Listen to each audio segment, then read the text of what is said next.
I quickly want to cut across to what Dr. S. Jaishankar, the External Affairs Minister, has just put out on social media platform Twitter. He said he'd met his Chinese counterpart, met the Chinese Foreign Minister on the sidelines of the G20 Foreign Ministers meet this afternoon. Our discussions were focused on addressing current challenges to the bilateral relationship, especially peace and tranquility in the border areas. We spoke about the G20 agenda. Very, very crucial point being made by India's External Affairs Minister. Discussions were focused on addressing current challenges to bilateral relationships, especially peace and tranquility in the border areas. And I quickly want to cut across to India Today's Shiv Arur for more on this. Shiv, you and I, we've both reported very extensively on the India-China standoff at Eastern Ladakh, and India making it very clear this relationship can move forward only when there is peace and tranquility at the LAC. And Gaurav, that's precisely what was discussed between the two foreign ministers, in this first diplomatic handshake at this level since the standoff began in early 2020. Now, it was always going to be the case that the bilateral relationship, especially the border issue, on what's happening in Eastern Ladakh, was going to be front and center in discussions between the two countries, because unless that is resolved, the actual relationship between India and China stands pretty much paralyzed. Trade is continuing, but there have been offensive actions by both countries against each other, militarily speaking, as well as on the economic side. And therefore, for a full normalization to happen, there is no moving beyond first fixing what's happening in the border issue, in the border areas. And that's the reason why Dr. S. Jaishankar, India's External Affairs Minister, has said they've spoken about all aspects of the bilateral relationship, particularly peace and tranquility in the border areas, which, as you and I know, has been exactly the opposite of that since 2020. As recently as a couple of months ago, a few weeks ago, there have been scuffles happening in different sectors off the line of actual control. We saw it happen most recently in Tawang, in Arunachal Pradesh. The two armies, the two largest standing armies in the world, continue to be in a face-to-face confrontation in Eastern Ladakh. There has been some peace over there, but it hasn't in any ways led to a de-induction of the forces there. So therefore, given that both sides at one level already accept that the resolution to what's happening in Eastern Ladakh can only be diplomatic, it cannot be military. We have to see this in that context, Gaurav. Remember, there have been 16 rounds of talks between senior corps commanders on both sides in Eastern Ladakh, but it is nobody's case that the army has a solution to what's happening in Eastern Ladakh. It has to be a high-level diplomatic government-to-government solution, and it is in that context that this handshake between Minister Dr. S. Jaishankar and Chan Kang is going to be seen as very, very important. One will have to wait and see whether there's going to be, a longer statement, perhaps a joint statement of some kind, which seems a bit of a stretch at this stage. But to see how the one short paragraph released by Dr. S. Jaishankar will be fleshed out, hopefully, a little bit more. Shiv, the world's two largest standing armies are facing each other at that those frozen heights in Ladakh, and not just in Ladakh, Shiv, all along the 3,500 kilometer long line of actual control from Arunachal Pradesh through Sikkim, through the Barahoti sector, through Eastern Ladakh. The situation remains extremely tense, and India is not giving in to Chinese bullying tactics or pressure tactics. There is no give as far as India is concerned, and Dr. S. Jaishankar also makes that very clear.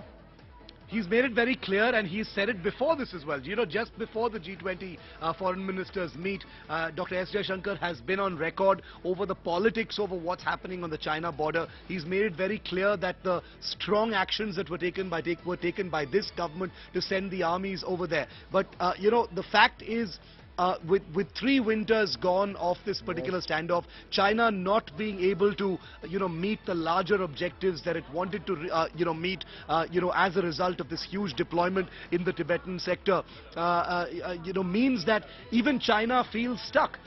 India has been very clear, Gaurav, from the start, as you've reported, that status quo ante, which means moving to a status quo before May 2020 is the minimum that India is looking at this point of time, which means a de-induction of, at least 2 divisions worth of forces from the Chinese side and an equal amount of force deployment on the Indian side.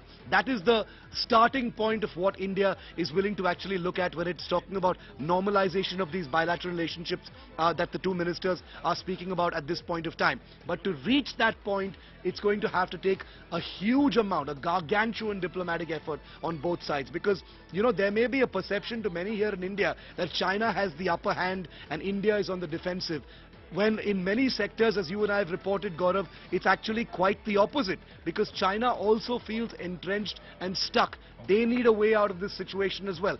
They need a way to actually disengage and move back without looking like they've lost something. And therefore, this requires very tactful navigation, a very concerted diplomatic engagement, and I think that's where Dr. S. Jaishankar, who, as you've reported, and you know him better, Gaurav, has had a long stint as far as China is concerned. He's been India's ambassador there as well. He, holds many cards to how this very difficult situation can be navigated going forward. So this meeting between the Indian and Chinese ministers, is heavy with meaning, heavy with expectation, but there also is a great deal of realism infused in this, because anyone covering China knows nothing happens overnight. It's going to be the long haul.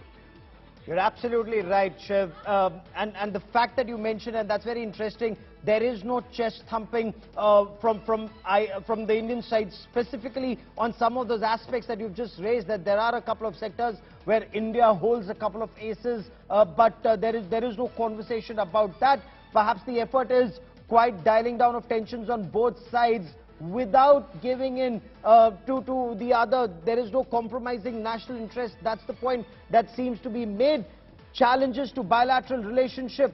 The discussions were focused on addressing current challenges to bilateral relationships, especially peace and tranquility in border areas. And that, Shiv, has been India's bottom line, that this relationship can now only move forward if there is peace along the India-China line of actual control, and not what China says. Let those tensions be left for the future generation. Let's move forward on other aspects. India says that's not possible. Not possible at all. I mean, India has put its foot down right from the start. There have been many diversionary tactics. China has tried to engage India, in a large series of military-level talks. There was a proposal for, military commander-level talks as well, which didn't happen because India has basically said, for this tactical situation in Eastern Ladakh, the corps commander-level talks is more than enough. The theatre commander-level talks is more than enough.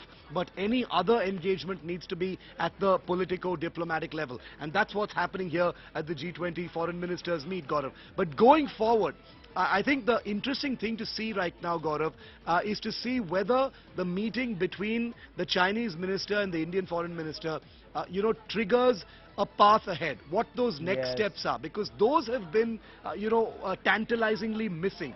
The clarity on what the path ahead is going to be between the two sides is precisely what has been missing for the last 3 years. So hopefully these 2 ministers will be able to, throw some light on how these 2 countries are going to take forward this handshake and make it more meaningful in such a way that in the foreseeable future it can hopefully reflect on the ground.